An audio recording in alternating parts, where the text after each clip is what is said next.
You're considered one of the pioneers of chemotherapy.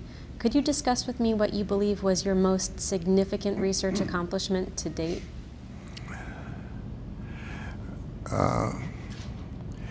Well, I came into cancer research at a very interesting time because the first cancer drugs that really worked only appeared in the late 40s, and these were the alkylating agents based on discovery that nitrogen mustard was a powerful anti-cancer drug, and this was based on observations by pathologists on autopsies of soldiers that had died from nitrogen gas during World War I. And the soldiers that had been heavily exposed died of lung toxicity within hours or days, but some that weren't as intensely exposed lived for a number of weeks or even months. And when they died, what the pathologist noted was there was profound atrophy of all the lymphoid tissues of the body. And a group at Yale knew about this, and it was a very good group. It was led by Louis Goodman and Al Gilman and Fred Phillips, who were all at Yale together at the time. So they began experimenting with these drugs cautiously in patients with lymphomas, and the results were quite dramatic. They began. These were the first anti-cancer drugs, and then Farber discovered the benefits that the antifoals, aminopterin, would produce remissions in leukemia. Well, this was the first time this was possible. And then at our place at Memorial, Joe Birchnell and Hitchings and Trudy Ellion, working with the drug companies, they synthesized this purine analogs. 6-MP was the most, 6-mercaptopurine was the most famous. So this was just coming into use then, and it was really quite remarkable because up until then, no patients were cured at all with cancer. Unfortunately, these drugs, they produced a high rate of remission, particularly in children with ALL, but they weren't curative. And Joe Birchnell and I wrote a paper some years later, and we found out about 160 patients, some adults, mostly children, that had survived 5 years, which was quite extraordinary for acute leukemia. But about half of them had already relapsed. So we never knew what the denominator was, but we figured it was probably less than 1%. In those days, there were no electronics. All this was found by handwritten letters to people we knew around the world that were treating leukemia. So that was the beginning. And then beginning in the late 50s, more drugs became available, and vincristine and prednisone. There was a huge drug development program. I really initially started at Memorial, but picked up by the National Cancer Institute. And so a number of us were made part of the planning team. And so we learned a lot about how to use these drugs from animal models, and began to develop.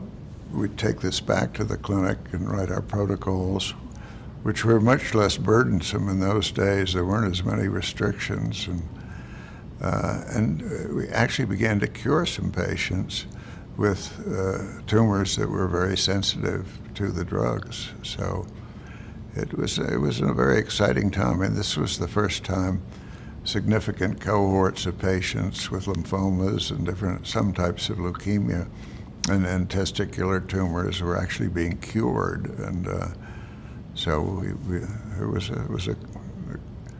I think my own did you ask about my own contribution? I was hired to do arterial infusions of these drugs.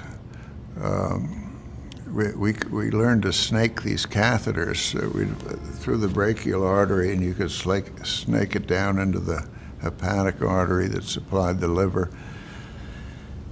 or localized head and neck tumors. And so we used these techniques prior to treatment to infuse tritiethymidine, which had recently been discovered as a specific, it's only incorporated into the DNA. And then with radioautographs, you can measure the amount of tritiethymidine that's incorporated, because it's radioactive, and then it makes a little exposure on a photographic film over the slide.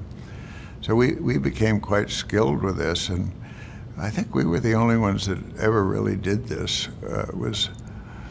We treated leukemias and solid tumors and patients with tumors growing in acidic form. And we learned an enormous amount about, nobody'd ever studied the proliferation of the cells in patients. So when we began publishing this work, it was immediately, I think that was probably our most worthwhile contribution. And then all the things we learned seemed to have been later ignored. It was only a small number of people were working in the field at the time. And I pointed out to Marge, and this was only about 5 years ago, that there wasn't a single paper on cancer stem cells of course, we had developed the concept of cancer stem cells, along with a few other people and some very good mathematicians who helped us in analyzing the data. So it was, I think our models were right, and people forgot about them or didn't read them, and now they're reading them, and I think that's why they named the symposium after me. But there were a few others, small group working in this field, and now the field has exploded, because I think this concept was correct, that most tumors, if not all, there's still some controversy, including one paper this morning about melanoma, but I still think it's the cancer stem cells. And the term is often misused because we actually believe that most of the cancers begin in a single cell. It's a little later than the true tissue or stem cell, but it's partially differentiated, but incompletely so. And it's imperfect. It doesn't produce as many lineages, and it can be caused by all sorts of different mutations. And then as the disease progresses, additional mutations and epigenetic changes occur. So it gets to be very complicated. We've been focusing on chronic myelogenous leukemia for the last decade or so, because we think that's a wonderful model for all cancers, and that has only a single mutation at the beginning. It's a fusion of two genes, BCR and ABL, and this results in increased tyrosine kinase activity, and then that activation activates a whole bunch of signaling pathways, and that's when it really gets complicated.